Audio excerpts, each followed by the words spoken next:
근데 목사님, 예. 베껴쓰고 그걸 다 어떻게 알죠?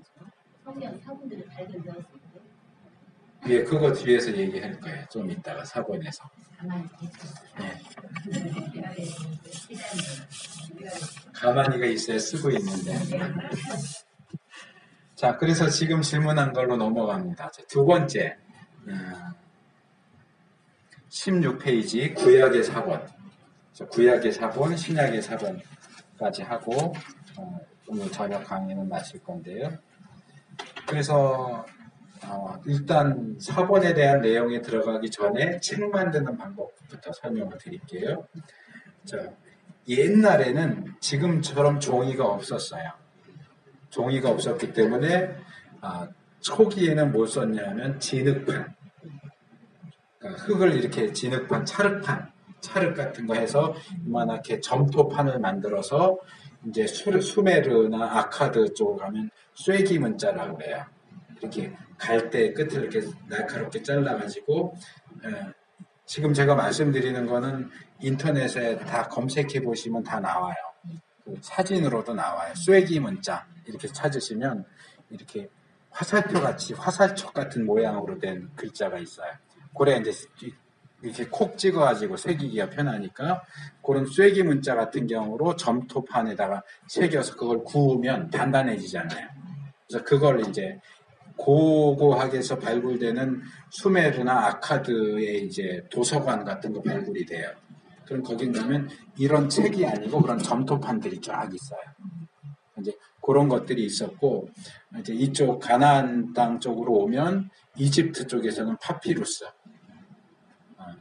갈대처럼 생긴 이렇게 네모나게 줄기가 네모스름하게 생긴 파피루스를 해갖고 껍질을 벗기고 속껍질 막 이렇게 뭐라 그럴까 다져가지고 다지는 거는 팔을 다지는 게 다지는 건데 얘는 막 이렇게 으깨 가지고 우리나라 전통 한지 만드는 거 비슷하게 이렇게 납작하게 만든 거 이제 파피루스를 썼고요. 그 다음에 소나 아니면 양 가죽 잡아가지고 껍데기 가죽을 벗겨서 털을 다 밀고 그렇게 해서 거기다가 이제 잉크로 이제 쓰는. 그래서 파피루스 같은 경우는 종이의 초기 형태이기 때문에 이렇게 검댕, 숯검댕 같은 거 물에다가 이렇게 녹여서 찍어서 쓰면 거기다 쓰여지고 가죽은 이게 수용성으로 하면 써지지가 않아요. 그렇기 때문에 이제 다른 여기 잉크들 무슨 벌레에서 나오는 거라든지 그런 걸 가지고 잉크를 만들어서 이제 글씨를 씁니다.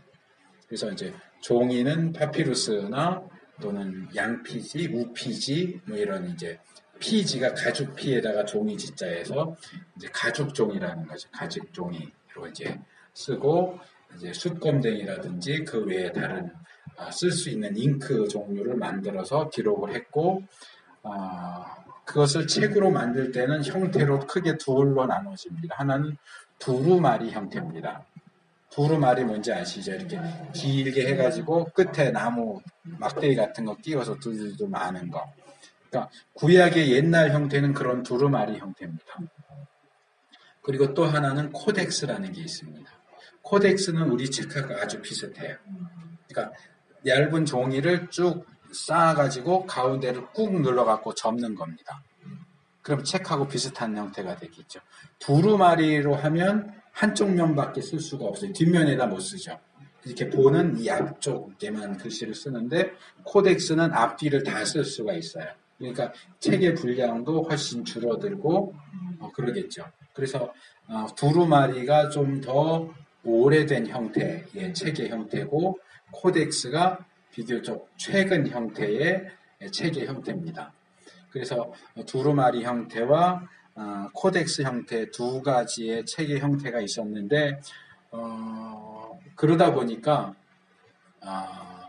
구텐베르크가 금속 활자를 발견하기 전까지는 모든 책은 다 일일이 손으로 베껴 써서 만들었습니다. 그러니까 우리나라도 옛날 책들 보면 다 손으로 베껴 쓰잖아요. 처음 쓸 때도 당연히 손으로 쓰고 손으로 한지에 써서 이렇게 묶어서 책으로 만들면 그 다음에 복사기도 없잖아요. 그러니까 다 펼쳐서 한 글자 한 글자 그대로 다 베껴 써서 만들고 이러려니까 시간도 많이 걸리고 비용도 많이 걸리고 책 한 권 사려면 돈이 많이 들어요. 그러니까 웬만한 사람들은 책을 소장을 할 수가 없어요. 그래서 우리 모세 오경 같은 경우도 이제 영어로 펜타튜크라고 부르거든요. 이제 펜타튜크라고 하는데 펜타는 5를 가리켜요. 이게 헬라어에서 나온 건데 펜타튜코스예요. 펜타는 숫자 5고 튜크는 상자를 가리켜요. 그러니까 펜타튜크 하면 지금은 오경 이렇게 이제 보지만 옛날식으로 하면 상자 5개 그런 뜻이에요. 5상자. 왜 5상자냐 하면 창세기, 출애굽기, 레위기, 민수기, 신명기 각각의 책을 담은 두루마리가 한 상자씩. 그러니까 우리 그쪽에서 말하면 상자가 될 거고 우리 동양식으로 말하면 수레라는 표현 많이 쓰잖아요. 옛날 중국 고사성어 보면 책을 몇 수레 읽었다 뭐 이런 게 나오잖아요. 그러니까 모세 오경을 다 가지려면 5수레의 책을 채워놔야 돼요. 그러니까 창세기 두루마리 쭉 쌓으면 한 수레, 출애굽기 한 수레, 레위기 한 수레 해서 5수레의 책 말하자면 그런 뜻이에요. 펜타튜크라는 표현이. 그러니까 지금은 그냥 5권의 책이지만 과거에는 이게 5권이 아니고 5수레, 5상자여야 이 모세오경이 다 들어가는 거예요. 이걸 누가 개인이 어떻게 소장을 할 수 있겠어요? 지금도 미국에 있는 아마존 같은 세계적인 서점, 인터넷 서점 같은 데 보면 두루마리로 된 책을 살 수가 있어요. 근데 이거는 이제 뭐라고 그럴까? 예약해야 돼요. 주문 제작이에요. 그러면 한 사람이 그걸 맡아가지고 두루마리 형태의 책 만들고 거기다가 다 일일이 창세기부터 다 베껴 써야 돼. 그러니까 시간이 얼마나 많이 걸리겠어요. 시간 들리고 재료에 돈 들이고 하니까 이거는 두루마리 하나만 해도 가격이 굉장히 세요. 이거 갖고 다닐 수도 없어요. 그래서 그런 형식의 이제 책들이 과거에 있었기 때문에 그러니까 유대인들 같은 경우는 회당에는 비치가 되어 있지만 개인 집에는 성경이 없어요. 회당 가야나 이제 읽을 수 있죠. 그러다 보니까 고대에는 외우는 거.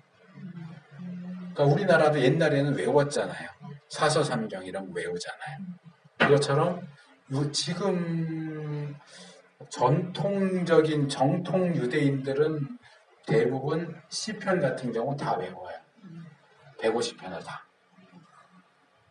그래서 이제 교수님들 얘기하는 거 들어보면 외국에 이제 유학 가서 이제 유명한 뭐 유대인 학자 교수님이 와서 강의하면 얘기하다가 시편 몇 편 몇 절 이런 것도 얘기 안 하고 그냥 본문을 쭉 얘기한대요. 그러면 유대인 학생들은 다 알아듣는데 몇 편 몇 절인지 다 안 외우니까. 근데 우리 같은 사람들은 전혀 모르지. 몇 편 몇 절 얘기해 주지 않으면 그게 어디 나오는 건지 몰라.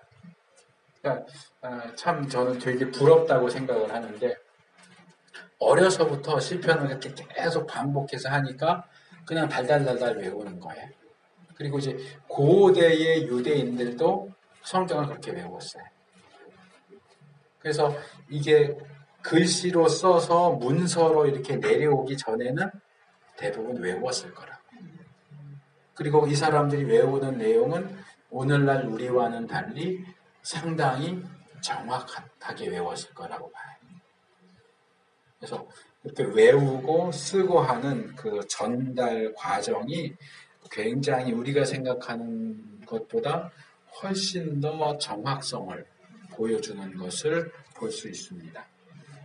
그래서 이제 기록된 성경을 복사해서 이제 책으로 사본을 만드는 과정도 좀 설명을 드리면 보통 2가지 방법이 사용됩니다. 하나는 개인이 베껴 쓰는 거예요. 그러니까 지금 여기 이제 강의 들으러 오시는데 이게 이 강의안이 없으면 강의를 듣기가 굉장히 힘들단 말이에요. 그래서 제가 저에게 만들어진 것이 없기 때문에 사모님한테 사모님이 강의안 하나가 있으니까 그걸로 복사해서 오시는 숫자만큼 만들어서 가지고 오세요 그랬거든요. 복사기가 있으니까 얼마나 편해요. 근데 만약에 이거를 지금 이 100페이지 넘는 내용을 사모님 이거 다 일일이 써서 6권 만들어서 오세요. 그랬으면 오늘 못 와요. 근데 옛날에 이건 다 베껴 쓰는 거예요. 그러니까 원본 여기다 놔두고 이걸 하나씩 보면서 다 베껴 써요. 근데 만약에 우리가 한글은 익숙하니까 한글로 된 거는 그나마 좀 정확하게 베껴 쓰는데 한문 베껴 쓰라고 그래 봐봐요.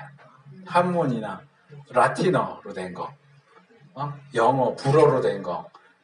저는 독일어는 배웠는데 불어는 안 배웠는데 불어 같은 경우는 뭐 악센트도 이렇게 찍히고 저렇게 찍히고 다 다르잖아요. 그 불어를 모르는 사람이 불어로 된 책을 베껴 쓴다고 생각을 해보세요.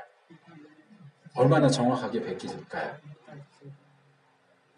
그러다 보니까 베꼈을 때는 당연히 오류가 생길 수밖에 없다는 거예요. 그리고 또 하나는 조금 더 빠른 시간 내에 더 많은 사본을 만드는 방법이 있어요. 그건 뭐냐면 딱 지금 이런 식으로 이렇게 사람들 여러 명 오고 제가 베꼈을 내용을 읽어주는 거예요. 그러니까 하나는 개인이 베꼈을 내용을 보고 베껴 쓰는 거고 하나는 읽어주면 듣고 받아쓰기를 하는 거예요. 그럼 받아쓰기는 보고 쓰는 것보다 오류가 날 확률이 훨씬 높아지겠죠. 지금도 여러분들이 잘 이해하지 못하는 용어들이 계속 나오는데 인스피레이션 쓰면 제대로 스펠링 맞게 쓸 수 있는 분이 몇 분이나 있겠어요. 근데 뭐 이렇게 받아 쓰다가 이거 뭐 스펠링 불러주세요 이러는 것도 아니고 그럴 수 있는 것도 아니고 막 쭉쭉쭉 읽어 나가면 받아 쓰면서 만드는데 잘못된 내용들이 굉장히 많이 나올 거 아니에요. 그러니까 고대에는 이렇게 두 가지 방식으로 책을 베껴 썼어요. 개인이 보고 베껴 쓰는 방식, 하나는 여러 명 모아놓고 한 사람이 읽어주는 것을 받아 쓰는 방식으로. 근데 이제 구약은 대부분 보고서 베껴 쓴 것 같이 보이고요. 신약 성경은 받아쓰기를 많이 한 걸로 보여요. 왜냐하면 신약 시대는 교회가 빠른 속도로 넓은 지역으로 퍼져나갔고 그러다 보니까 복음서라든지 이 바울의 서신 같은 것들이 빨리 만들어서 갖다 줘야 되니까 그걸 언제 한 사람 한 사람 베껴 쓰고 앉아 있어요. 그러니까 여러 명 불러 모아가지고 자 받았어. 그래서 읽어주면 받아서서 갖다 주고 빨리빨리 책을 만들어서 보내느라고. 그러다 보니까 사본끼리도 여기 지금 6분 계신데 제가 불러서 받았으면 아마 6종류의 다른 사본이 나올 거예요. 그러니까 원본하고 대조해보지 않는 한은 누구께 맞는지 알 수가 없어요. 그러니까 이제 그것을 사본 비평이라고 그래요. 그래서 사본 비평 또는 본문 비평이라고 해서 이렇게 구약 성경을 베껴 놓은 사본들, 신약 성경을 베껴 놓은 사본들을 서로 비교하면서 어느 것이 더 원문에 가까운 것일까? 누가 베껴 쓴 것이 더 정확할까? 이것들을 서로 비교하면서 더 정확한 본문을 확정짓기 위한 작업이 이 본문 비평이라고 하는 거예요. 그래서 여기 사본을 베껴서 쓸 때 오류가 나올 수밖에 없는 이유들을 몇 개 이제 여기 얘기를 해놨어요. 17페이지 밑에. 이 유대인들은 아까도 말씀드린 것처럼 구약의 경우는 아마도 보고서 베껴 쓰는 방식을 더 많이 사용했던 것으로 보이는데 이 작업을 했던 사람들을 우리가 서기관이라고 부릅니다. 서기관. 번역한 그 표현으로서 서기관, 그러니까 서에다가 기록한다고 할 때 서기, 그 일을 하는 사람을 서기관 하는데 이게 이제 원래 히브리어는 쇼페림이에요. 쇼페림이라고 하는 단어인데 이 쇼페림은 뭐냐 하면 숫자를 세는 사람이라는 뜻이에요. 숫자를 세는 사람. 그러니까 무슨 숫자를 세느냐? 원래 히브리어 성경, 헬라어 성경에는 장의 구분도 없고 절의 구분도 없습니다. 그러니까 우리는 뭐 이사야서 66장이나 되는데 거기서 어느 부분을 읽으려면 몇 장 몇 절 찾으세요 이렇게 하잖아요. 그러니까 장절이 있으니까 쉽게 찾는데 원래 성경에는 장절이 없어요. 장절만 없는 게 아니고 띄어쓰기도 없어요. 뭐 흔히 하는 말로 아버지 가방에 들어가신다. 아버지가 방에 들어가신다. 아버지 가방에 들어가신다. 이 아버지가 가방에 들어가는 건 불가능하잖아요. 그러니까 띄어쓰기를 안 해도 아버지 가방에 들어가신다 그러면 아버지가 방에 들어가. 우리 띄어쓰기를 해서 읽으면 정확히 읽을 수 있는데 모르는 단어면 어떨까요? 모르는 문장이면. 영어로는 God is nowhere, now here, nowhere가 똑같아요. Godisnowhere. 그러면 어디서 끊어서 읽느냐에 따라서 God is nowhere. 하나님은 어디에도 계시지 않는다. 로도 읽을 수도 있고 God is now here. 하나님은 지금 여기에 계신다가 될 수도 있어요. 띄어쓰기를 어떻게 하느냐에 따라서. 근데 구약 성경 전체와 신약 성경 전체가 띄어쓰기가 안 돼 있어요. 그러니까 이 서기관들이 베껴 쓰면서 숫자를 세는 거예요. 여기 첫 번째 줄에 알파벳이 하나, 둘, 셋, 넷, 25개가 있구나. 그걸 베껴 써요. 그리고 내가 베껴 쓴 것도 또 숫자를 세요. 숫자를 셌더니 24개야. 그럼 뭐예요? 하나가 빠진 거예요. 다시 일일이 대조하면서 뭐가 빠졌는지 다시 지우고 다시 써야 돼. 그래서 이것을 한 줄 한 줄 다 숫자를 세어가면서 정확하게 기록하기 위한 노력을 기울였어요. 이 서기관들이. 정말 눈알이 빠지게 베껴 쓴 거예요. 그런데도 오류가 생겨요. 왜? 사람이니까. 사람이 하니까. 그래서 펜도 좋은 펜이 아니고 종이도 좋은 종이가 아니잖아요. 아마 우리 권사님은 경험하셨을 텐데 예전에는 종이도 누런 갱지에다가 연필도 드라마 같은 데 보면 나오잖아요. 그 조선시대 말기 일제시대 보면 어떻게 글씨 쓸 때 연필로 종이에 글씨 쓸 때 어떻게 해요? 꼭 침 묻혀서 쓰잖아요. 안 나오니까 흑연이 상태가 좋지 않으니까 꼭 침 묻혀서 쓰잖아요. 근데 힘 줘서 쓰면 어떻게 종이가 또 찢어져요. 근데 히브리어 같은 경우에 알파벳이 비슷한 모양이 많단 말이에요. 예를 들어서 우리 이제 영어 D, 우리 디귿에 해당되는 달렛이라고 하는 것은 이제 여러 번 보시는 대로 하면 이렇게 해서 우리 기억하고 똑같이 생겼어요. 기억이 이게 달렛이에요. 근데 알파벳 중에 렛이라고 하는 게 있는데 렛이는 기억하고 똑같이 생겼는데 이 끝에가 둥글어요. 모서리가 없어요. 달렛은 각이 적고 기억처럼 각이 적고 렛이는 이렇게 끝에가 둥글게 돼 있어요. 각이 안 졌어요.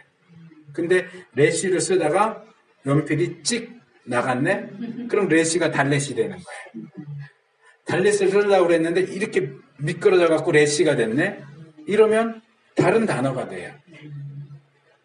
그러니까 이런 필기하다 보면 그 단어를 쓰려고 했는데 나도 모르게 손이 잘못 나가가지고 다른 알파벳이 쓰여지기도 하고 내가 모르는 단어가 나올 경우에 아까 뭐 제가 같다와 똑같다 이런 식으로 같다 발음은 똑같잖아요. 같다 뭐 배 뭐 이런 거 이런 부분들을 받아 쓰다 보면 전혀 다른 단어로 쓰게도 되고 또 어떤 때 보면 베껴 쓰다 보면 같은 내용을 또 베껴 쓰기도 해요. 왜? 끝에 문장이 비슷하면 한 줄 건너뛰어서 중간 걸 빼먹고 뒤로 넘어가기도 하고 아니면 같은 걸 2번 쓰기도 하고 그러니까 이런 실수들이 사본들에서 발견돼요. 그러니까 우리가 글을 쓸 때도 그렇고 타이핑할 때도 잘못하면 같은 단어가 2번 들어가기도 하고 베껴 쓰다 보면 빼먹기도 하고 집어넣기도 하고 이렇게 하는데 그런 것들이 이 현재 남아있는 사본들 안에 다 발견이 된다는 거예요.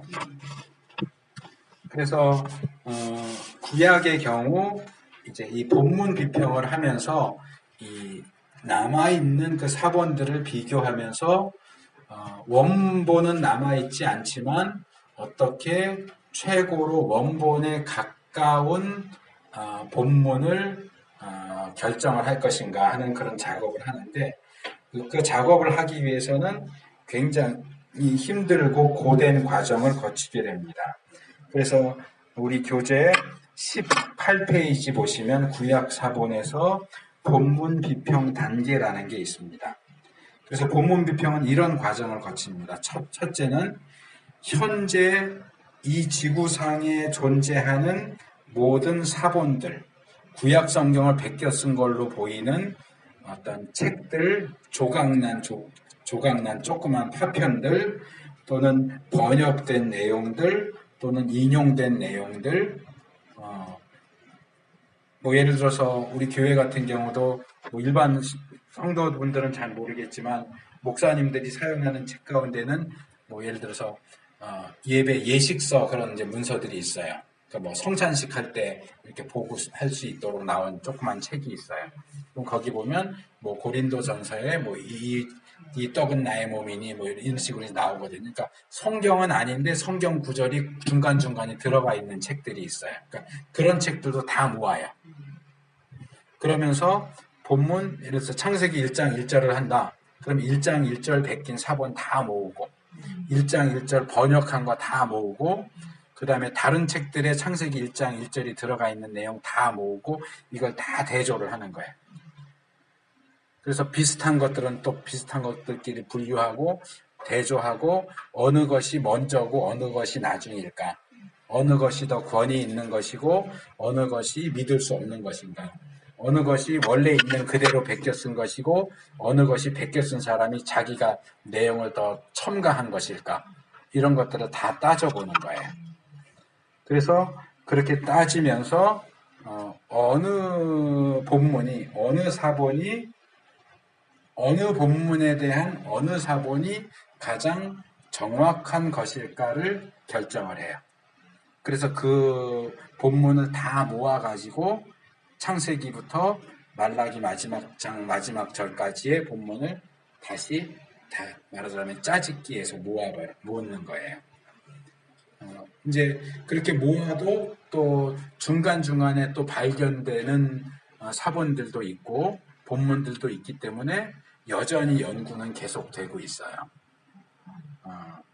그래서 신학을 하는 분들한테는 제가 늘 얘기를 하는 거지만 우리가 성경 본문이 무슨 뜻이냐를 가지고 이야기하고 논쟁할 때는 늘 원문을 가지고 한다. 그러니까 구약 성경 본문을 가지고 얘기할 때는 히브리 본문에 뭐라고 되어 있느냐를 가지고 얘기를 해야지 번역본 가지고 얘기하는 건 아무 의미가 없어요. 내가 보는 성경에는 이렇게 되어 있는데 그 아무 소용이 없어요. 원문으로 어떻게 되어 있느냐를 얘기해요. 히브리 원문에 어떻게 되어 있느냐. 이 원문을 어떻게 읽어야 될 것이냐.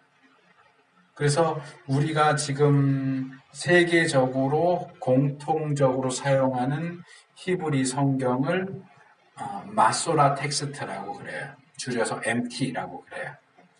MT, 마소라 텍스트라고도 하고 이것을 이제 비평 장치를 다 해가지고 구약 히브리어 성경으로 출판돼 나온 것을 BHS, 비블리아 헤브라이카 스투튜가르텐시아 이렇게 약자로 해서 BHS라고 하는 이 성경을 사용을 합니다.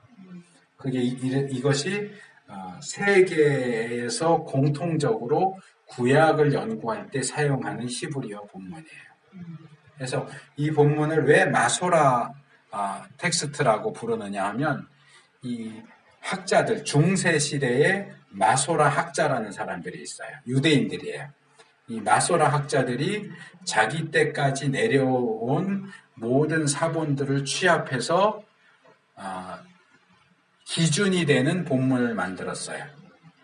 그래서 여러 사본들이 존재하고 사람들이 각각 자기가 좋아하는 사본을 쓰는데 사본들을 다 비교 대조해서 이게 가장 권위 있는 사본이니까 이걸로 하자. 지금은 좀 다시 나눠졌는데 우리 한국 교회도 예전에는 교파와 관계없이 어느 교회를 가도 개역 성경을 썼어요. 예배 시간에. 그렇죠? 개역 성경을 썼는데 지금은 달라요. 네. 어디 교회 가면 저희는 여전히 개역을 써요.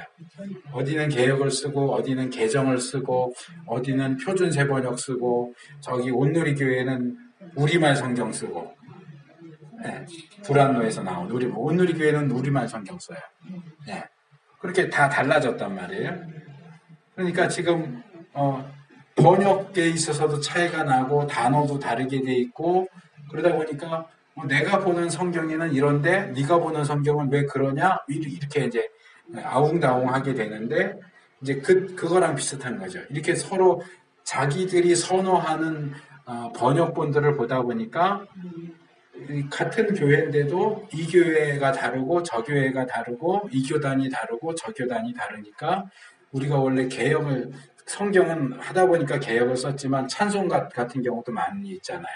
제가 어렸을 땐 새 찬송가 썼거든요. 그러다가 뭐 합동 찬송가, 통합 찬송가, 지금은 또 새롭게 또 바뀌어서 지금 이름은 뭔지 모르겠는데 또 그 개정 쓰면서 다른 찬송가가 또 나왔잖아요. 근데 그때도 한국 교회가 여러 각각의 찬송가를 썼었는데 그것을 통합해서 같이 만들면서 통합 찬송가가 그렇게 썼었어요. 그거하고 비슷한 거예요.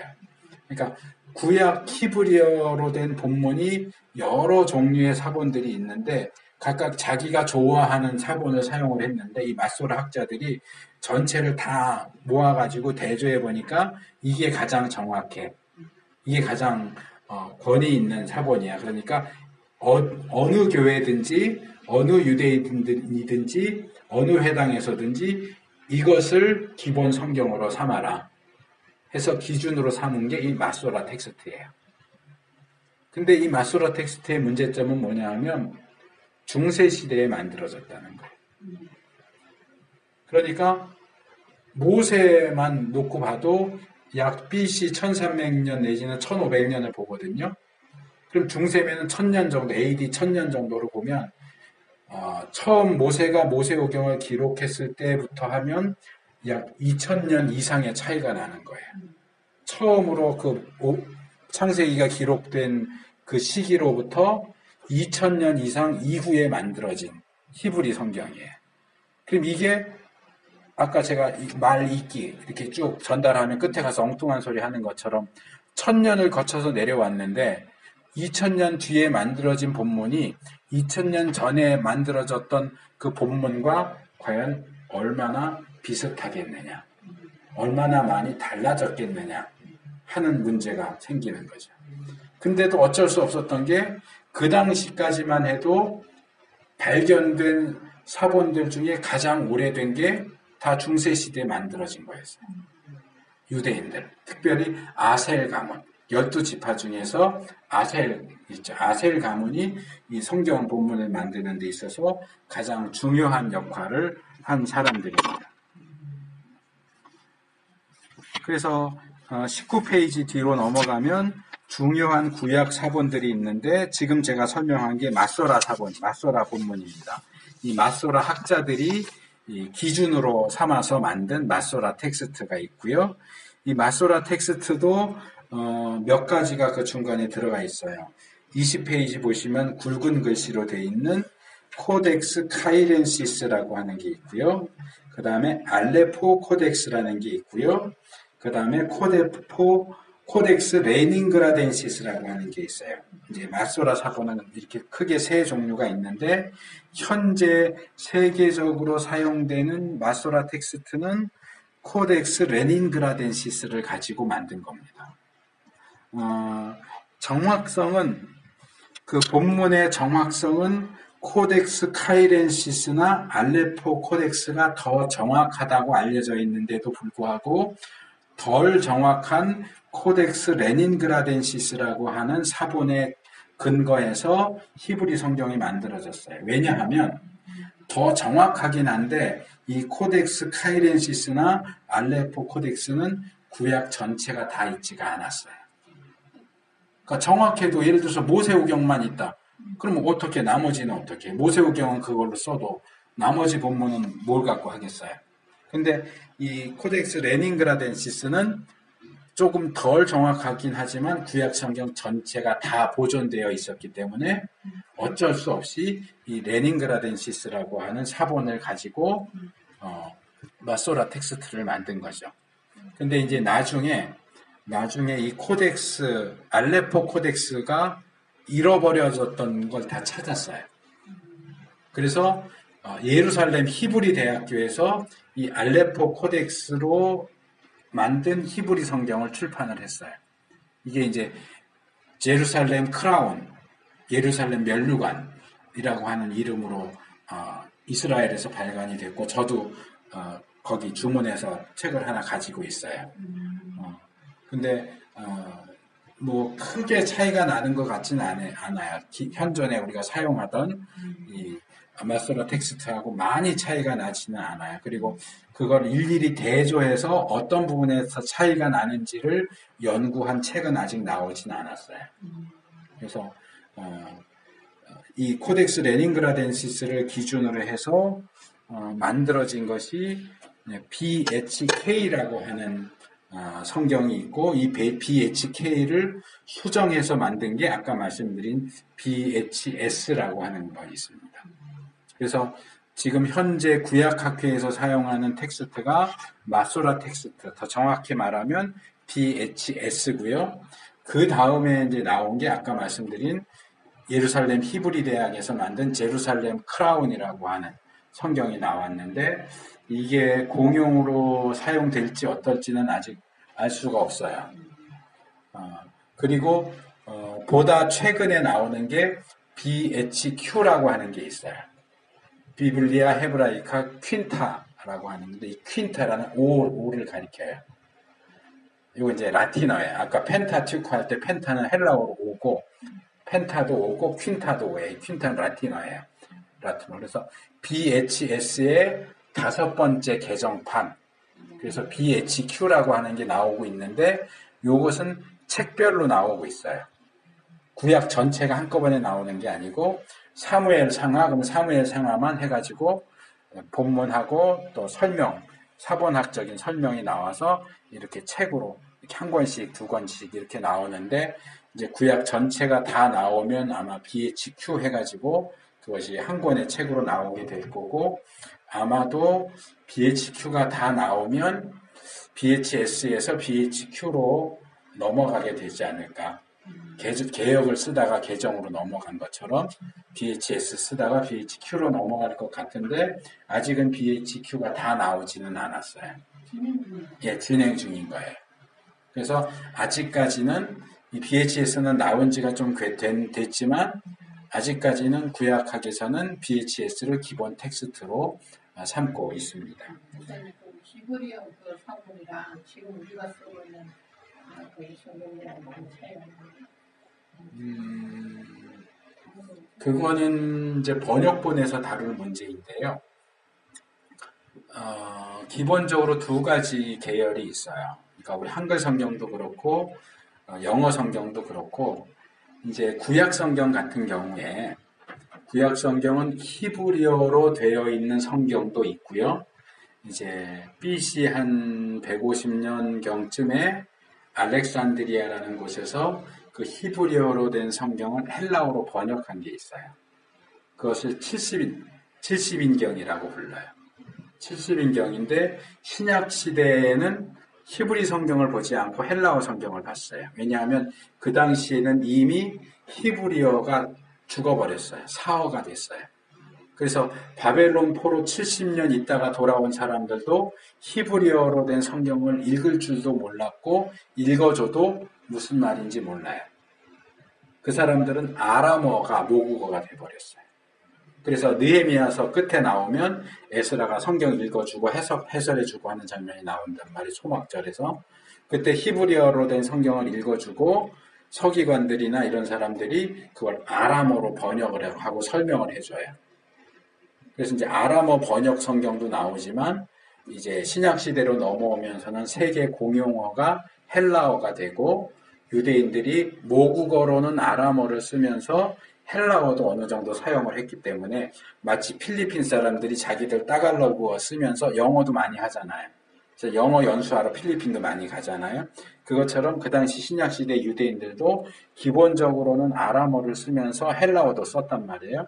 그러다 보니까 이 세계 공용어인 헬라어로 구약이 번역이 됐고 그래서 많은 유대인들이 그 당시에는 히브리어 성경이 아니고 헬라어로 된 구약 성경을 읽었어요.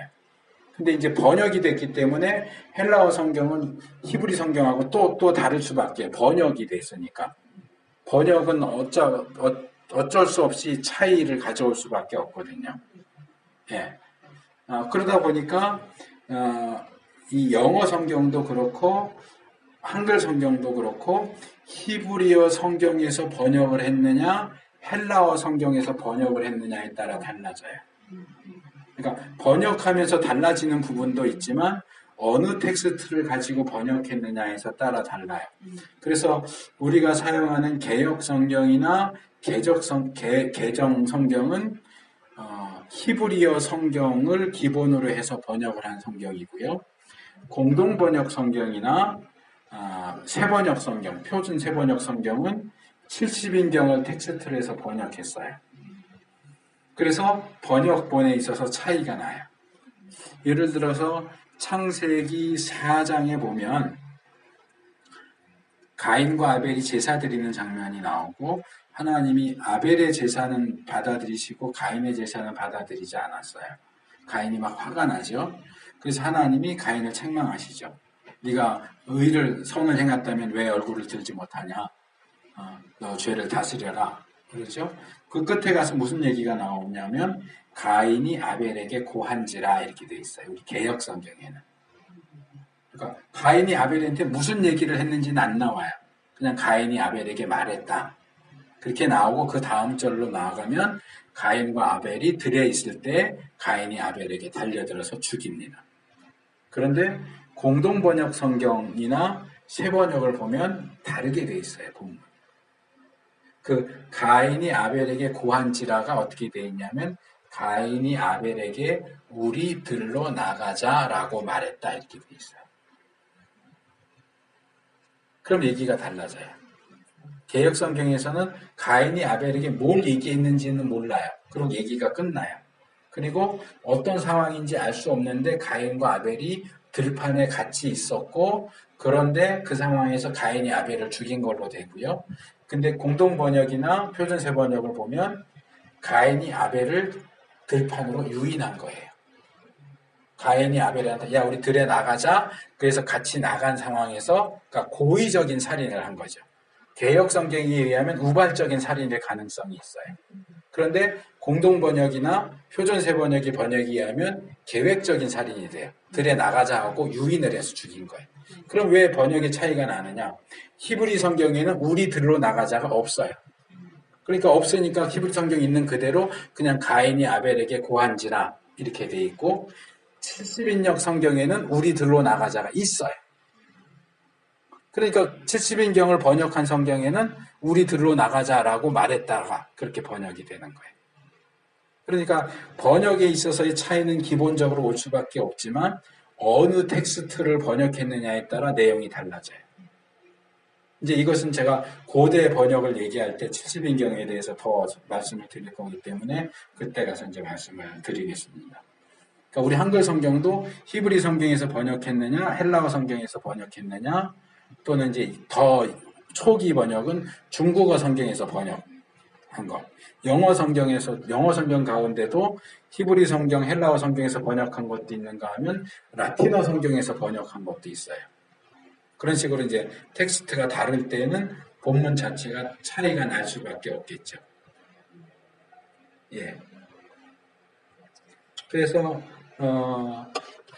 이 당시만 해도 그 당시에 세계에서 발견된 가장 오래된 구약 히브리어로 된 사본은 약 AD 1000년 중세시대에 만들어진 것이 가장 오래된 것이었는데 1940년대, 1950년대에 와서 굉장히 중요한 발굴이 이루어졌습니다. 그게 뭐냐면 사해사본이에요. 이스라엘의 그 와디 쿰란이라고 하는 그쪽 지역에서 아주 건조한 사막지대인데 이 동굴에서 사본들이 무더기로 발견됐어요. 그게 사해사본이에요. 연대를 측정해 보니까 그 당시에 가장 오래됐다고 하는 구약 사본보다 1000년 더 오래된 거예요. 그러니까 아주 비교해 볼 만한 좋은 사본이 발견된 거예요. 1940년대, 50년대. 그러니까 이 사해사본의 발굴은 구약 연구에 있어서는 아주 획기적인 놀라운 발견입니다. 그래서 비교를 해봤어요. 이 사회 동굴에서는 사회사본에는 에스더서를 제외한 구약 성경 전체가 다, 그러니까 본문 전부가 다 들어있는 건 아니지만 일부분이라도 들어있는 걸 찾아보니까 에스더만 없고 나머지는 다 있어요. 그러니까 전체 책이 다 있는 건 아니고 부분이라도 있는 것까지 하면 전체가 다 있고 외경도 좀 있고 특별 문서도 있고 그렇지만 어쨌든 구약 성경 39권의 구약 성경 가운데는 에스더서를 제외한 모든 책이 다 들어가 있어요. 그래서 그것을 중세 시대의 사본하고 비교해 봤어요. 얼마나 차이가 날까요? 1000년인데. 그런데 거의 차이가 없어요. 1%도 안 돼요, 차이가. 그러니까 아까 말씀드린 대로 유대인들 서기관들이 얼마나 심혈을 기울여서 본문을 베껴 적었는가. 정확하게. 하나하나 숫자를 다 새기면서. 히브리 성경 보면 재밌는 표시들이 많이 나와요. 시편 어디엔가 보면 어떤 단어 위에 커다랗게 글씨를 하나 써놨어요. 그게 뭐냐 하면 구약 성경 창세기부터 히브리어 성경은 역대하가 제일 끝에 있어요. 이 순서가 조금 달라요. 창세기의 첫 번째 글자부터 역대하의 제일 마지막 글자까지 숫자를 떼서 정중앙에다 이 표시를 했어요. 그걸 다 센 거예요. 컴퓨터도 없는데. 그걸 일일이 다 하셔서 여기에 구약 성경 전체 가운데 가장 중간에 나오는 단어야. 예. 단어 하나를 다 센 거예요. 그러니까 관주 성경도 없는데 그걸 다 만들었어요.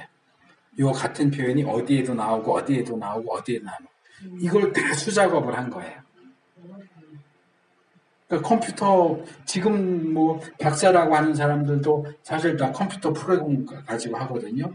그러니까 뭐 이 단어가 나오면 이게 뭐 예를 들어서 이 단어는 신약에서 몇 번 사용됐는데 어디에 나오고 어디에 나오고 이거 다 컴퓨터로 하는 거예요. 일일이 찾는 거 아니에요. 그렇게 뭐 찾을 수가 없어요.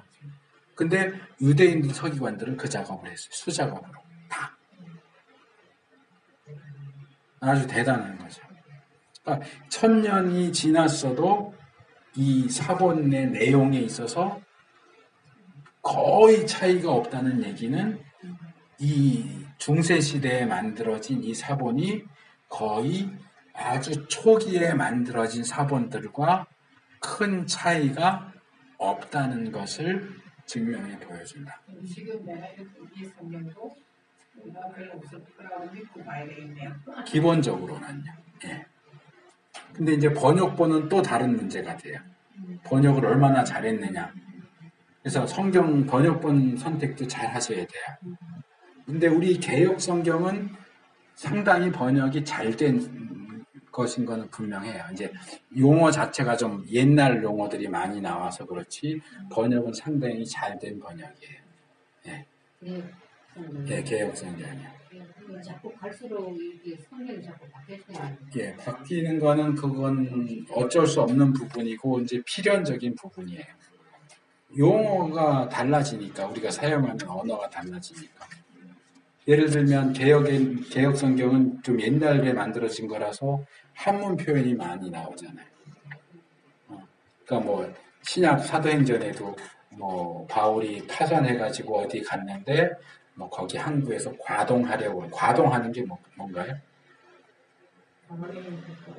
과동한다.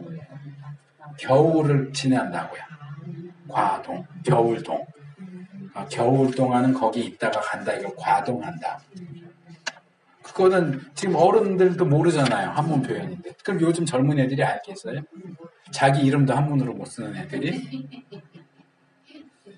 근데 서점에 가서 그런 성경 보면 한자를 봐야 이제 그 과동. 예, 그렇죠. 한문 표현이다 보니. 한글로 예. 그러니까 이제 국한문 간역 이런 거 이제 보셔야 되죠. 컴퓨터로 성경도 나오겠네. 그러니까 이제 뭐 요즘 영어 성경은 그런 식으로 요즘 아이들 쓰는 표현으로 이렇게 하는 그런 성경들도 있어요.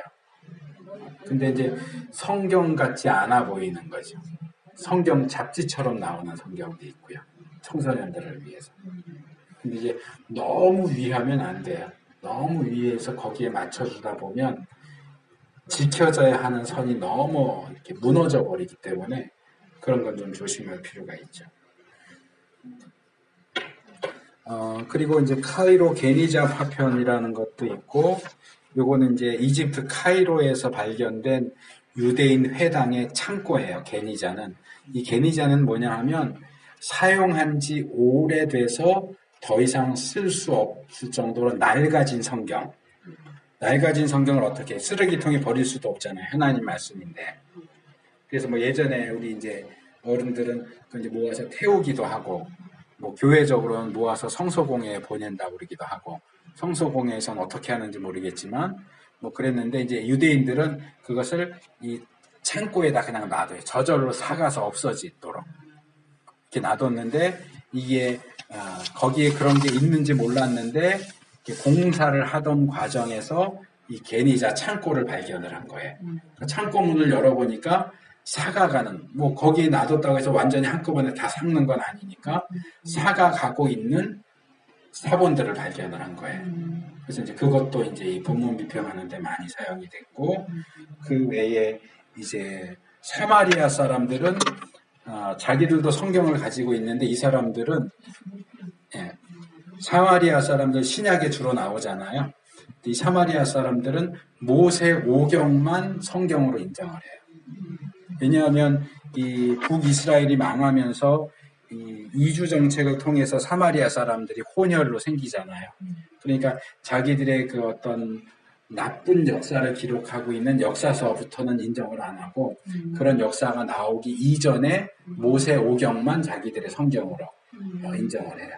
그래서 이제 이 사마리아 오경도 구약 사본을 연구하는데 또 중요한 어떤 역할을 하게 됩니다.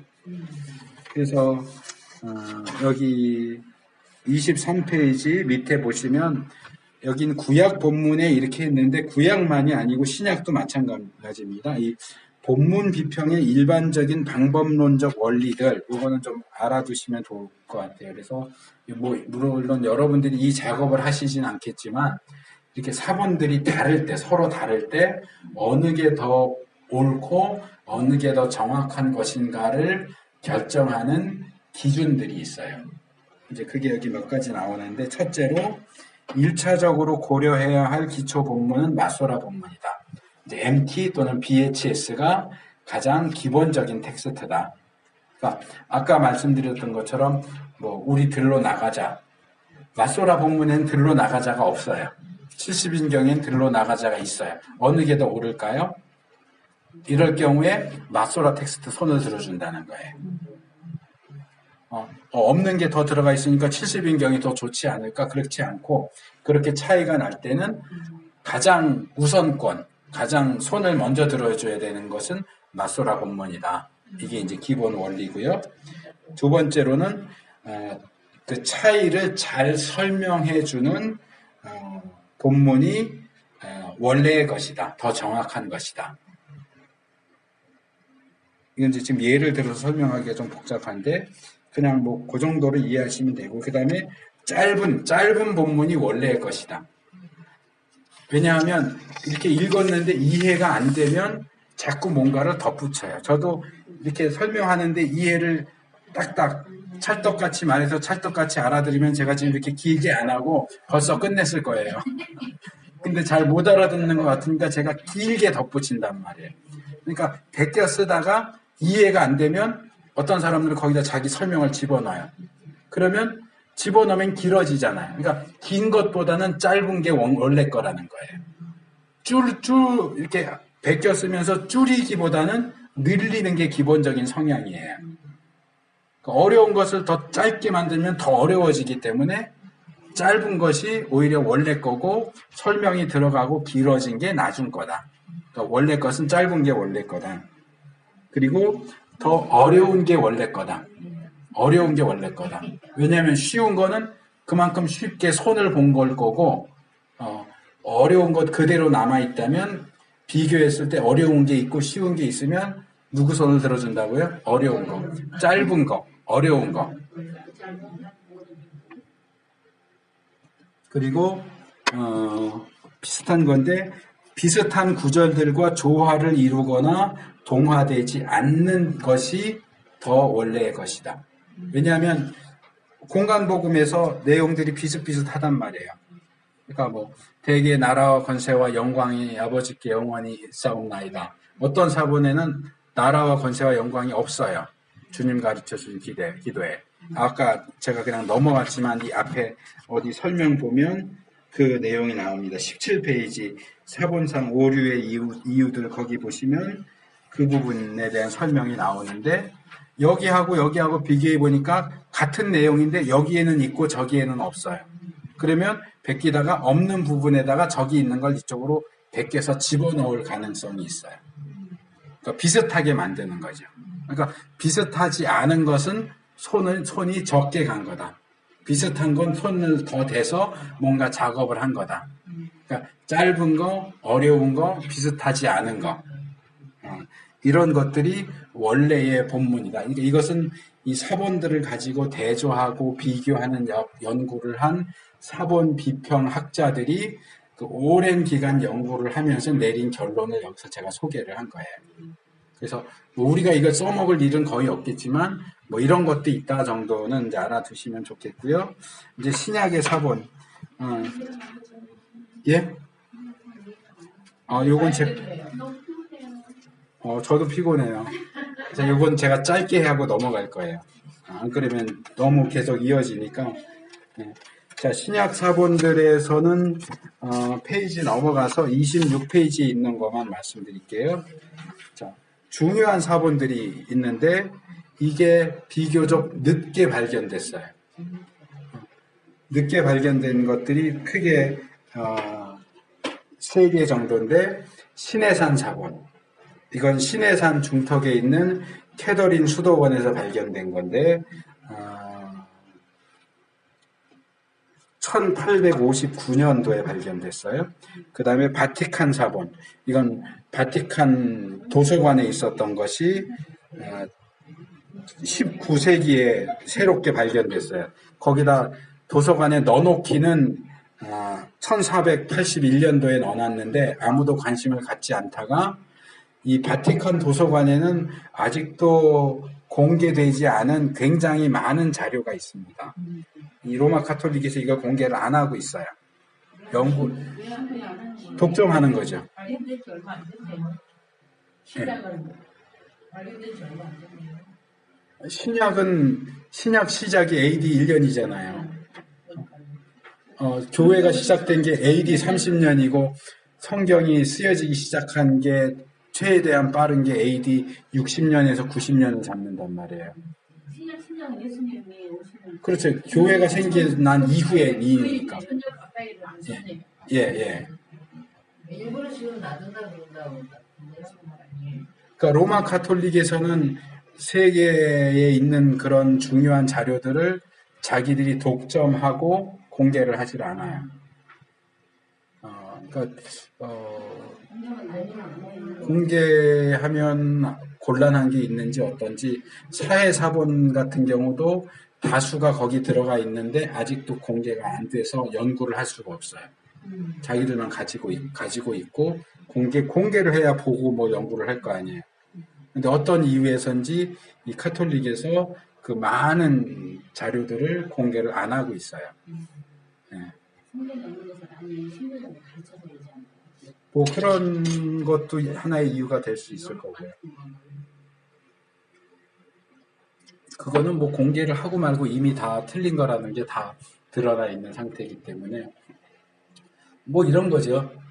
선진국에서 핵심 기술 공개 안 하는 거랑 비슷한 거예요.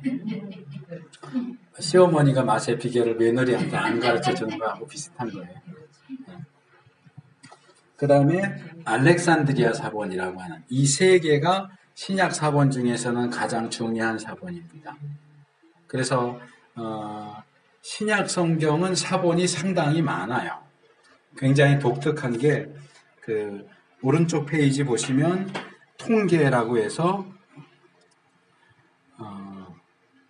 그 수량 보면 오늘날에 남아있는 신약 성경 사본은 약 5,500개 이상이 됩니다. 또는 뭐 한 6천 개 된다고 말하기도 하고요. 시간 간격도 그래요. 이 신약 성경은 예수님이 활동하셨던 그리고 초대교회에서 시간 간격이 그렇게 멀리 떨어져 있지가 않아요. 그래서 일반적으로 고대 헬라의 여기 나오는데 오디세이나 일리아드나 오디세이 같은 경우도 보면 현재 남아있는 사본이 650개 정도밖에 안 돼요.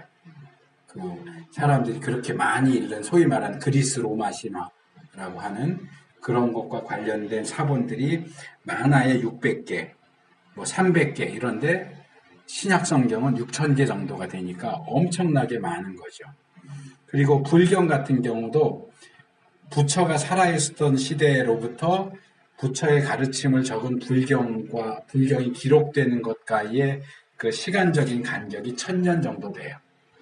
그러니까 처음 기록된 게 1000년 이후에나 기록이 되기 시작했어요. 그런데 우리 신약 성경은 길게 잡아도 100년이에요. 100년도 안 돼요.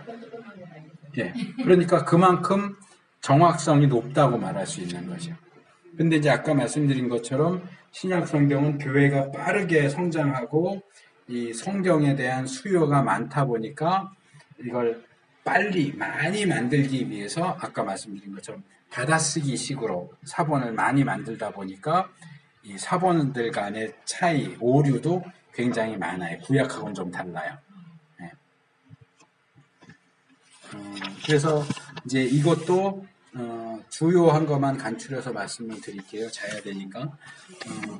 그래서 신약 사본들도 이제 나와 있는 것들을 다 모으고 모아서 서로 대조하면서 아까 설명한 것 같은 그런 방식으로 어느 본문이 가장 원래의 본문에 가까운가 하는 것을 이제 연구해서 나온 최종적인 결과가 이 독일 쪽에 네슬 알란트라고 하는 사람이 만든 신약 성경이에요. 그러니까 헬라어 성경도 역사가 되게 길어요. 최초의 헬라어 성경은 에라스무스라고 하는 인문학자, 르네상스 시대에 종교개혁 직전에 에라스무스라는 사람이 처음으로 헬라어로 된 신약 성경을 출판을 했어요. 그러니까 출판사의 의뢰를 받아서, 근데 이건 굉장히 급조된 성경이에요. 그러니까 구하기 쉬운, 많이 널리 퍼져 있는 그런 사본 한 4개 정도 해서 취합해서 하고, 요한계시록 같은 경우는 끝에 또 몇 절이 없어가지고 에라스무스가 라틴어 성경에서 헬라어로 반대로 번역을 해가지고, 그러니까 사본이 없어버리니까 어떻게 책은 내야 되겠고, 그러니까 헬라어로 오히려 번역을 해서 만들어 놓고, 그래서 그 책을 편집한 에라스무스 자신도 요 헬라어 성경은 조금 수준이 떨어진다. 본인도 인정했을 정도로. 근데 그 당시에는 헬라어 성경이 그것밖에 나온 게 없었기 때문에 루터나 칼빈이 사용한 헬라어 성경도 이 에라스무스가 만든 성경이에요. 그리고 나중에 나온 영어 성경 중에도 이제 가장 중요한 위치를 차지하는 킹 제임스 성경도 이 헬라어 성경을 주로, 신약 성경을 할 때는 이 헬라어 성경을 주로 사용을 했어요.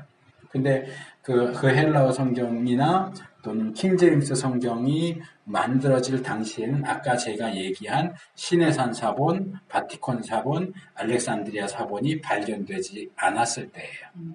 그러니까 더 중요하고 더 정확한 사본이 발견되지 않았기 때문에 좀 덜 중요하고 덜 정확한 사본을 가지고 헬라어 성경을 만들었고 그 성경을 번역을 했어요. 그러니까 더 정확한 헬라어 본문을 가지고 비교해 보니까 이게 수준이 당연히 떨어지죠. 그러니까 그 더 정확한 내용을 반영한 새로운 헬라어 성경, 그 새로운 헬라어 성경을 번역한 새로운 영어 성경, 이런 것들이 계속 번역되어서 나올 수밖에 없는 거예요. 그래서 여러 학자들이 그런 헬라어 성경을 계속 개정하고 새로 발견된 사본을 반영해서 또 다시 개정해서 최종적으로 나온 게 이걸 이제 네슬 알란트판이라고 그래요. 네슬 알란트판 26판. 제가 대학 다닐 시절에는 네슬 알란트 26판을 썼어요. 신약 성경을.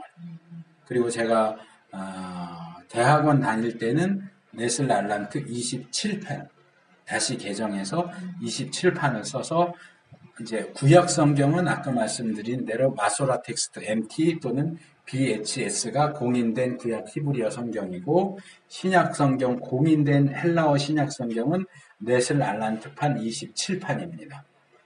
근데 이 27판 말고 그 다음 판이 나왔어요. 2012년도에 네슬 알란트 28판이 나왔어요. 이건 제가 강의할 때도 말씀을 안 드렸던 거예요. 제가 나중에 정리한 거라서. 근데 이 네슬 알란트 28판은 일반 서신만 바뀌었어요. 그러니까 사도 바울 사도가 쓴 바울 서신이 있고 뭐 베드로가 쓴 거, 요한이 쓴 거, 야고보서, 유다서, 히브리서 이런 걸 일반 서신이라고 그러거든요. 그러니까 요 일반 서신만 내용이 바뀌었고 그걸 제외한 나머지는 27판 내용 그대로예요. 근데 사실 그러면 28판이라고 하면 안 되고 제가 볼 때는 구약 성경 BHQ처럼 일반 서신만 그렇게 바꿔서 일반 서신 28판 이렇게 내고 그 다음에 바울 서신 바꾸면 바울 서신 28판 이렇게 내고 다 나오면 묶어서 이제 28판 이렇게 내야 되는데 아마 욕심이 앞서서 그런지 일반 서신만 바꿔서 28판이라고 나왔어요. 그래서 일반 서신에서만 내용이 조금 본문이 빠지고 들어가고 이렇게 돼 있는데 아직 이 신약 학계에서는 우리 28판 나왔으니까 28판을 공식적인 헬라어 성경으로 쓰자 이런 얘기는 아직 안 나오고 있어요. 28판이 나왔지만 좀 더 지켜보자. 왜냐하면 신약 성경 전체가 다 바뀐 게 아니고 일반 서신만 바뀌었기 때문에 일단 나오기는 했는데 두고 보고 기본적으로는 27판을 여전히 기본 텍스트로 사용을 합니다. 그래서 저도 이제 지금 베드로전서 연속 설교를 이제 일부분 본문에서 하고 있는데 이렇게 보다 보니까 달라요, 텍스트가. 그래서 이게 왜 다른가 하다 보니까 28판에는 27판하고 좀 달라진 부분들이 몇 개가 있는데 이걸 왜 이렇게 다르게 했는지에 대한 설명하는 책이 아직 안 나왔어요. 그냥 텍스트만 바꿔 이렇게 그러므로가 있는데 베드로전서 5장 1절에 보면 그러므로라는 단어가 있어요. 헬라 원문에도 있는데 28판에는 그러므로가 없어요. 빼버렸어요. 그럼 뺀 이유가 있을 거 아니에요. 왜 뺐는지, 어떤 근거에서. 그럼 이런 걸 설명을 해줘야 되는데 그런 거 설명하는 책은 아직 안 나왔고 본문만 그렇게 바꿔갖고 이제 내놨는데 조금 아쉽기도 하고 어떻게 봐야 되나 좀 아리까리하긴 한데 어쨌든 현재로 이름 붙은 거로는 28판까지 나왔는데 아직 공식적으로 사용할 수 있는 수준은 아니고 27판이 아직까지는 신약 성경의 기본적인 텍스트고 그래서 이런 사본학 연구에 의하면 구약 본문도 그렇고 신약 본문도 그렇고 우리가 100% 완벽하다라고 말할 수는 없지만 아마도 원래의 원문에 상당히 가까운 본문으로 우리가 현재 이렇게 결집해 놨다. 그럼 믿어도 된다는 예, 충분히 믿을만한 본문으로 만들어졌다. 그러니까 구약 히브리어 성경, 신약 헬라어 성경이 원문과 거의 같은. 다시 개편되겠네요. 개편은 계속돼요. 왜냐하면 사본이나 이런 것들이 계속 발견되니까 비교해보고 어느 것이 더 올바른가는 이거 한번 결정했다고 이거 100% 이렇게 말할 수는 없어요. 그러니까 계속 비교해보면서 달라지면 또 달라진 걸 반영해야 되니까 히브리어 성경도 헬라어 성경도 그런 식으로 반영하면서 계속 개정이 되는 거고 그런 새로운 발견되는 내용들 또 아까 제가 개역 성경의 오래된 용어를 말씀드린 것처럼 시대가 바뀌면서 언어가 바뀌잖아요. 그럼 그걸 그대로 놔두면 성경을 읽어도 무슨 말인지를 이해할 수가 없어요. 그러니까 알아들을 수 있는 조금 더 쉬운 용어로 새롭게 번역하는 그런 작업은 계속 되겠죠. 또 계속 돼야 하고. 그러면 신약은 구약보다는 네. 최근이잖아요. 예? 구약보다 어떻다고요? 세계적으로 예. 신약 구약보다 신약은 최고 지금 우리 현대와는 최근 가깝잖아요. 우리에게 더 가깝죠, 시대적으로. 예. 그러면 그 원본은 없어요? 신약도 원문은 남아있는 게 없어요. 다 사본이에요. 원문은 싸그리 다 없어졌어요. 하나도 남아있는 게 없어요. 원본이 싹 없어졌는데 그 원본이 아까 목사님 학교에서 안 가르치 왜 무술해요? 아까 얘기했잖아요. 답이야. 목사님 학교에서 누가 가르치? 원본에 대해서는 이렇게 얘기하는 분도 있어요. 모세가 죽었는데 모세의 시체가 어디 있는지 모르죠. 왜요? 하나님이 감추셨어요. 그러니까 이것을 그 놋뱀하고 비슷하다고 보는 거예요. 처음에는 하나님의 역사를 이루기 위해서 사용됐는데 이 놋뱀이 후대로 가니까 어떻게 해요? 우상 숭배의 대상이 돼요. 그러니까 모세도 하나님의 위대한 종이었지만 그의 시신이 이스라엘 백성들에 의해서 잘못 사용될 가능성이 있기 때문에 하나님이 감추셨다 이렇게 보거든요. 그래서 어떤 분들은 이 성경의 원문에 대해서도 그것이 우상시 될 것을 하나님이 염려하셔서 없애버리셨다 이렇게 설명하는 분도 있어요. 그러니까 그런 설명도 있는 거지만 그 설명이 100% 맞는지는 우리로서는 알 수 없고 어쨌든 이게 뭐 마태가 쓴 마태복음의 원본이다 이렇게 말할 수 있는 거는 없어요.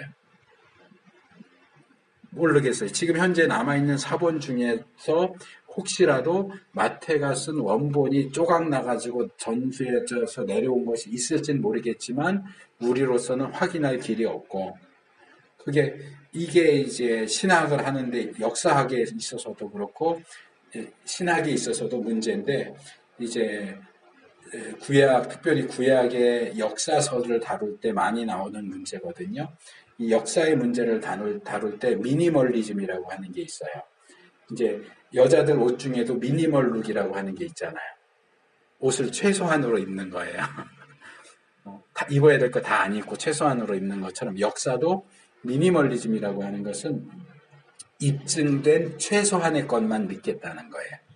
그래서 구약학자 중에는 다윗이 존재했다는 걸 인정하지 않는 사람도 있어요.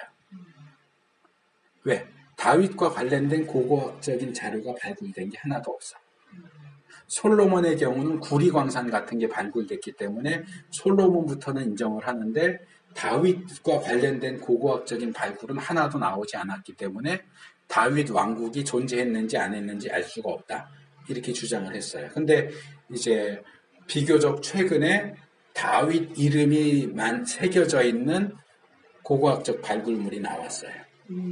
그래서 이제 다윗 왕국이 없었다라는 주장은 더 이상 할 수 없게 됐는데 이 부분에 있어서 고고학이 어느 정도의 중요성을 가지느냐에 있어서 견해 차이가 많아요. 물건이 나온다고 해서 해답이 금방 나오는 게 아니에요. 예를 들어서 다윗 시대에 사용됐던 물건이 없다. 안 나왔으니까 다윗이 실제로 있었는지 없었는지 알 수가 없다. 그럼 만약에 다윗이라는 이름이 쓰여진 무슨 도자기가 나왔다. 그러면 다윗 시대가 입증이 되나요? 그러면 다윗을 인정하고 싶은 사람은 야 이거 봐 다윗이라는 이름이 나왔잖아. 이거 다윗 시대 거 맞아. 이럴 거고 다윗을 인정하기 싫은 사람은 뭐라 그러겠어요? 이 다윗이 그 다윗인지 어떻게 알아? 그럼 만약에 여기 이새의 아들 다윗 이렇게 나왔으면 어떻게 될까요? 그러니까 물건이 같은 게 나와도 그러니까 우리 보수적인 학자들과 비평적인 학자들이 그런 거예요. 똑같은 물건이 나왔어요. 그러면 이걸 보고 보수적인 학자들은 이거 봐 성경이 맞잖아 이러죠. 그럼 비평주의자들은 이거 보고 이거 봐 이거 성경이 틀리잖아 그래. 똑같은 물건을 가지고 어떤 입장을 가지고 보느냐에 따라 달라요. 그러니까 이건 하나의 보조 자료인 것이지 이게 성경을 절대적으로 지지해 주는 게 아니란 말이에요. 그러니까 자꾸 이제 이런 부분을 중요시하는 분들은 자꾸 기대려고 그래요.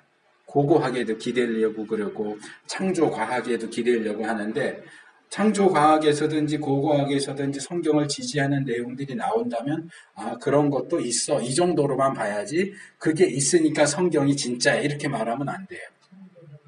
그럼 그게 만약에 가짜라고 발견되면 성경도 가짜인가요? 그렇게 얘기하면 안 된단 말이에요. 거기에 기대면 안 되고 그런 것도 있다 정도로만 봐야 돼요. 그렇기 때문에 현재 남아있는 사본을 볼 때도 혹시라도 원본 쪼가리가 남아있을 수 있을지 모르겠지만 그게 원본 쪼가리인지 아닌지는 우리로는 알 수가 없어요. 알 수가 없고 신학 세계에서는 전반적으로 원본은 남아있지 않다라고 하는 게 정설이에요. 왜 안 남아서 이건 뭐 저도 몰라요.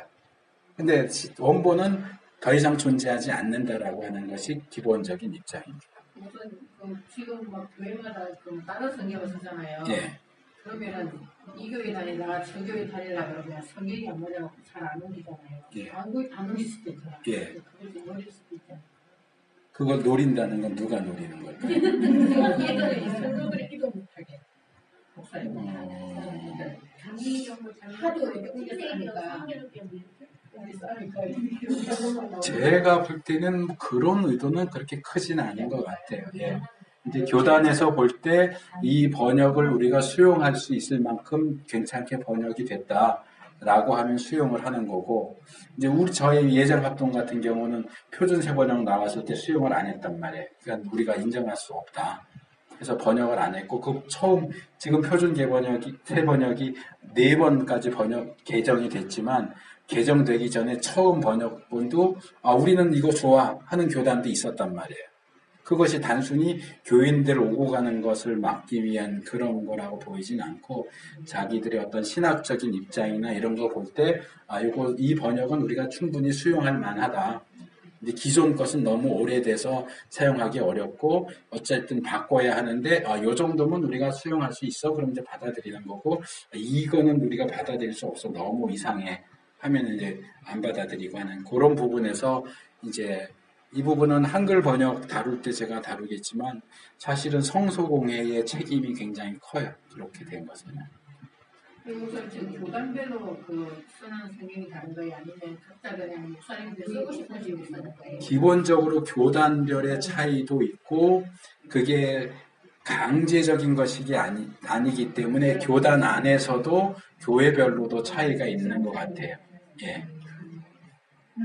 그래서 한국교회가 기본적으로 개역을 쓰다가 표준 세번역을 쓰는 쪽으로 하다가 이제 보수 교단들이 반대하니까 개정이 나왔잖아요. 그래서 이제 대부분의 교회들이 개정을 쓰는 걸로 했고 이제 표준 세번역에 대해서 긍정적으로 한 교단에서는 그게 지금 이제 세번역 성경이라고 이제 나오거든요. 세번역 성경을 쓰는 데도 있고 아까 말씀드린 것처럼 우리말 성경을 쓰는 데도 있고 저처럼 개정 싫다. 개정 별로 안 좋아해요. 별로 개선보다는 개약된 것들이 많고 굉장히 급조된 거기 때문에 저는 개정 전혀 좋다고 생각하지 않아서 개혁을 그냥 고수하고 있는데 이것도 교단에서 모든 교회가 의무적으로 개정으로 갈아타시오 이렇게 되는 게 아니기 때문에 어느 정도는 이제 교단의 그 흐름을 따라갑시다 하면 개정으로 갈아탈 텐데 저는 제가 가지고 있는 기준으로 볼 때 개정으로 갈아탈 이유가 전혀 없어요. 바꾼다면 오히려 세번역 성경으로 바꾸고 싶어요. 저희는. 그게 그나마 가장 잘된 번역이기 때문에 세번역으로 갈아탄다면 그걸로 갈아타고 싶지 개정으로 갈아타고 싶지는 않아요. 근데 이제 그런 부분에 있어서 신학적인 입장이나 이런 것들이 다르다 보니까 어느 성경을 그러니까 아마 조금 더 가다 보면 또 성서공회에서 한 10년, 20년 아니면 30년 정도 개정의 그거 뭐죠? 판권. 개정 판권이 끝날 때쯤 되면 뭔가 새로운 걸 내놓으면서 한국교회 전체가 이걸로 합시다 하고 될 수 있을 가능성도 없진 않은데 그러니까 이제 경제의 논리예요, 사실은. 성서공회에서도. 표준세번역 만든 이유가 개혁 판권이 끝나거든요. 개혁 판권이 끝나면 그래도 개혁을 계속 쓰면 출판사들이 개혁 성경을 찍어내면서 돈을 안 내도 돼요. 성서공회 판권이 끝나니까. 그러니까 그 판권 돈을 계속 받아먹기 위해서 개혁을 대신할 표준세번역을 내놨는데 표준세번역이 받아들여지지 않으니까 개정을 급하게 만들어서 낸 거예요. 그러니까 지금 개정을 주로 쓰니까 개정 찍어내면 출판사에서 찍어낼 때마다 한 권 찍어낼 때마다 얼마씩 대한성서공에 돈을 내야 돼요. 그러니까 이 돈을 받아 먹을 수 있는 한도 내에서는 개정을 유지하겠죠.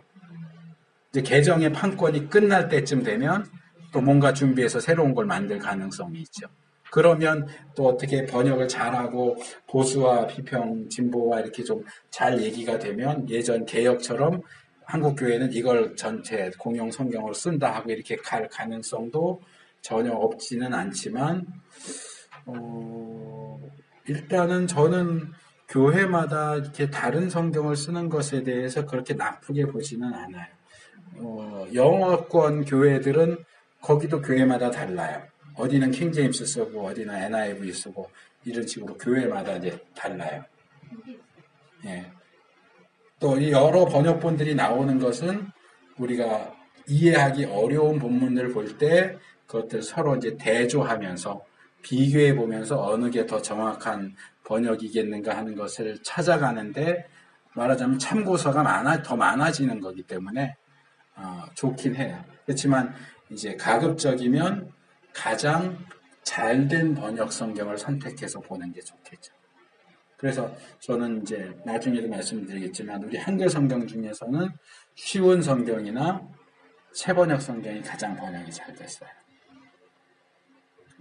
쉬운 성경은 조금 너무 쉽게 해가지고 성경 같지 않다고 얘기하는 분들이 많이 있지만 요즘 젊은 친구들한테는 쉬운 성경이 가장 괜찮은 선택이 될 수 있을 거고 교회 공적인 예배로 친다면 저는 새번역 성경을 추천하고 싶어요. 개역은 여전히 어려운 옛날 말들 표현들이 많이 들어가 있어서 쓰기에 어려운 부분들이 좀 있습니다. 그래서 일단은 가장 우선적인 것은 구약은 히브리어로 된 히브리 성경, 신약은 헬라어로 된 헬라어 성경이 기본 텍스트로 기준으로 정해져야 하고 그것을 그다음 이제 번역을 하는 거죠. 보통 이제 영어 번역, 우리 한글 번역 이렇게 번역을 하는데 번역을 하다 보면 어쩔 수 없는 차이가 있을 수밖에 없어요.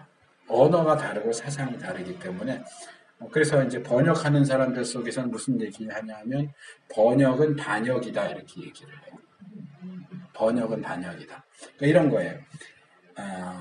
A라는 단어 안에 의미가 4개가 있어요. 1, 2, 3, 4가 있어요.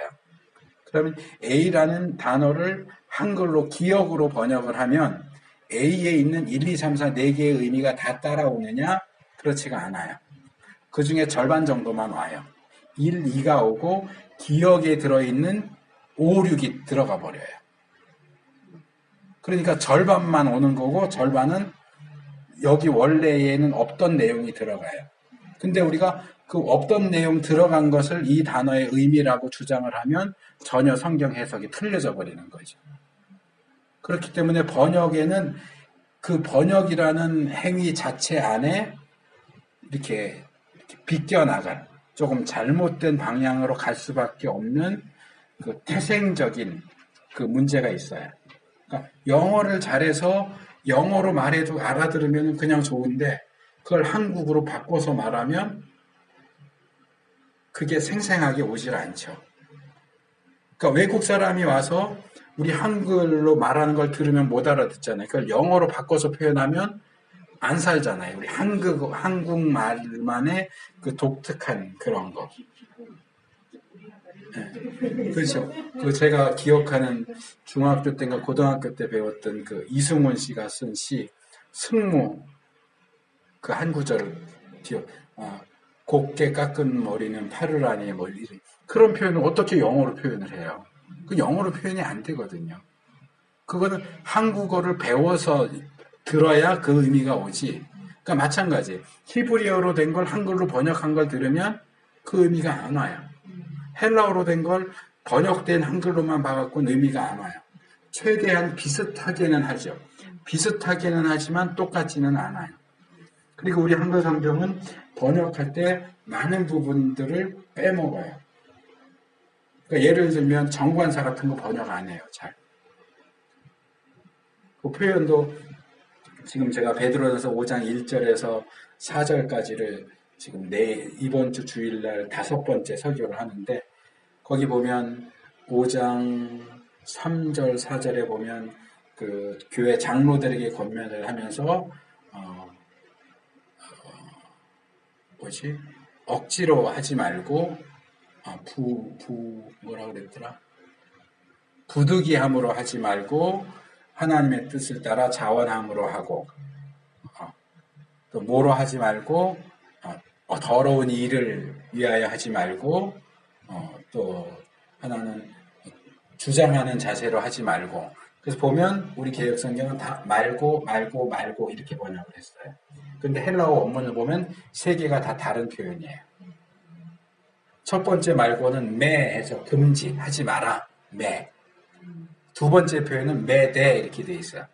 매하고 대해서 그리고 이것도 아니다 이렇게 돼 있고 세 번째 3절에 나와 있는 표현은 매도스, 매대호스 그래서 그와 마찬가지로 이것도 아니다 이렇게 해서 베드로가 다 다른 표현을 써요. 근데 우리 한글로는 그냥 다 말고예요. 의미는 통해요. 근데 원문에 정확한 의미를 제시해 주지는 않아요. 그런 부분에서 좀 아쉬움이 있죠. 조금 더 정확하게 번역을 해주면 좋을 텐데 실력이 안 돼서인지 아니면 다른 의도가 있어서인지 그런 부분에서 원문과 비교해서 보면 개역이 상당히 잘된 번역인데도 불구하고 아쉽다 하는 부분이 상당히 많아요. 그래서 제가 이제 가능하면 원어로 성경을 봐야 된다 하는 얘기를 하는 거예요. 그래서 뭐 우리는 원어를 배운 적도 없는데 어떻게 원어로 성경을 보냐. 요즘에는요, 우리 핸드폰 앱도 좋은 게 많이 나와 있어요. 그래서 저도 뭐 돈 내고 앱 사서 보지는 않는데 저희 둘째 딸이 하나를 돈 내서 보는 앱을 샀더라고요. 성경 프로그램 앱을. 그래서 저희 설교할 때도 제가 한번 소개를 했는데 픽트리 성경이라는 게 있어요. 픽트리. 픽하고 쓰러졌다 할 때 픽. 그 다음 나무 할 때 트리. 픽트리 성경이라는 게 있는데 이게 얼마짜리인지는 제가 모르겠는데 돈 내고 사서 쓰는 유료 앱인데 이거는 히브리어 헬라어를 몰라도 그 본문을 제시하면서 단어를 찍으면 단어 뜻이 다 사전으로 나오고 나와 있는 순서대로 읽을 수 있게 되어 있더라고요. 그래서 제가 그거 이제 사용을 하면 원문으로 어떻게 되어 있는지 어떤 단어가 사용됐는지 이런 것들을 물론 이제 그렇게 대조하면서 읽으려면 시간도 많이 걸리고 힘들긴 할 텐데 굳이 헬라어 히브리어를 몰라도 일단 그렇게 원문에 접근할 수 있는 그 이제 저희 둘째는 제가 설교할 때 이제 원문 가지고 제가 많이 하니까 얘기할 때 그걸 찾아서 찍어 보더라고요. 요 단어구나 뭐 이런 식으로 해서 보던데 그렇게 하는 것이 우리가 성경을 읽고 올바로 이해하는 데 있어서 크게 도움이 될 수 있습니다. 예, 이렇게 해서 시간이 많이 갔는데 우리 3강 신약의 4본까지 다 끝낸 것으로 하고 내일 오전에 성경과 외경, 정경과 외경부터 강의를 하도록 하겠습니다.